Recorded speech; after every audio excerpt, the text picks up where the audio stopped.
जनपद के बड़ा गांव गेट बाहर चिम्मन लिटोरी की बगिया में 7 दिवसीय श्रीमद् भागवत कथा का समापन हुआ।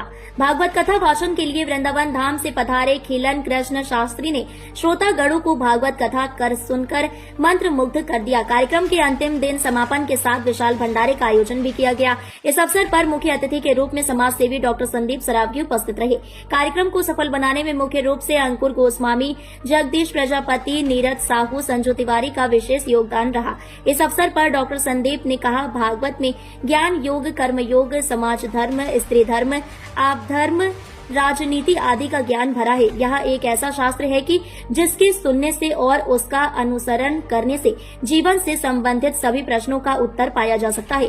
साधक को साधन मार्ग में क्या क्या संशय आते हैं, इन सब पर विचार करके भागवत पुराण का रचना की गई है। हमें इस प्रकार के आयोजनों में समय समय पर सम्मिलित होते रहना चाहिए और अपने आगे आने वाली पीढ़ियों को भी इसके महत्व को समझाना चाहिए, क्योंकि दूसरी सभ्यताओं का अनुसरण करते हुए हम अपने धर्म से विमुख होते जा रहे हैं, जो भविष्य में सनातन के लिए एक बड़ा खतरा है।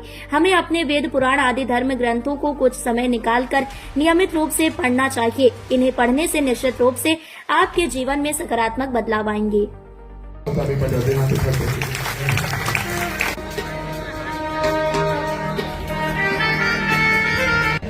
वंदन अभिनंदन करते हैं सभी माताओं बहनों का, गुरु जी का, भागवत कथा वाचक हमारे गुरुदेव का, जितनी माँ बहनें हमारे परिवार के लोग यहाँ पे बैठे हैं, उन्हें इस बात से अवगत कराना चाहते हैं कि हम लोग कोई राजनीतिक आदमी नहीं है, सिर्फ एक छोटे से समाज सेवी हैं।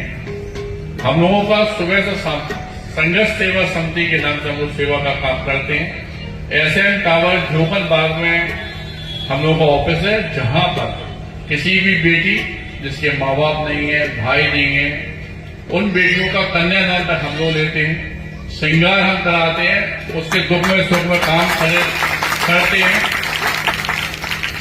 और इस बात का जात पात हम लोग के यहाँ नहीं होती। इस बार का सबसे बड़ा उदाहरण ये है कि सनातन धर्म के अंतिम पायदान पर खड़े हुए वाल्मीकि बेटियों के भी पैर धोकर हम लोगों ने कन्यादान किया। करोड़ों रुपए की पॉलिसी बीमा निगम द्वारा उनके लिए कराई जाती है, जीवन बीमा।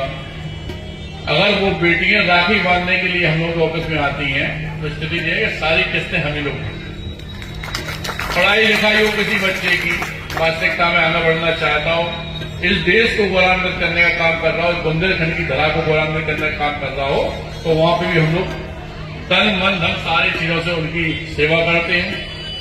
ये जो लोग हैं हमारे छोटे भाई दोस्त आए, जिनकी वजह से आज इतना अच्छा वातावरण यहाँ पे हो रहा है, इन लोगों से भी वादा किए हैं कि अगर हमारी माँ बहनें तैयार हो तो इसी आंगन में, इसी प्रांगण में आप ही लोगों की देख रेख में हम अपनी तरफ से एक आइस कैंप लगवा दें। किसी को मोतियाबिंद तो फ्री इलाज, आंखों पे चश्मा हो या दवाई हो, सब फ्री इलाज। आप लोगों से वादा किया है, जब आप लोग कहेंगे भैया वगैरह, तब यहीं पे ये काम शुरुआत कर देंगे। जनता सेवा से जुड़े हुए कोई भी काम, हम लोगों का जीवन है इसीलिए कि सिर्फ सेवा करना और संघर्ष करके अपनी जिंदगी जिए, इसलिए संघर्ष सेवा समिति नाम रखा है। क्योंकि बांके बिहारी जी के चरणों में आज ये सब बातें हो रही हैं और हम लोग उनका काला न लगाए तो बेकार लगे, इसलिए सभी माँ बहनें एक साथ बोलेंगी, बांके बिहारी लाल की जय हो, जय हो। और धन्यवाद करना चाहते हैं और सभी माता बहनों से एक बार दोबारा यह आग्रह करना चाहते हैं कि कभी उन्हें लगे कि अपने परिवार के सदस्य के रूप में, अपने बेटे के रूप में, भाई के रूप में किसी जरूरत है तो एक बार एसएन टावर झोपन बाग पर आकर जरूर बात कीजिएगा। ये हमारे दोस्त यार मित्र सारे लोग खड़े हैं, इनसे आप पूछकर हमारे यहाँ तक आ सकते हैं। ज्यादा दिक्कत कोई परेशानी हो तो हम आपके यहाँ तक आ सकते हैं, कोई दिक्कत नहीं है।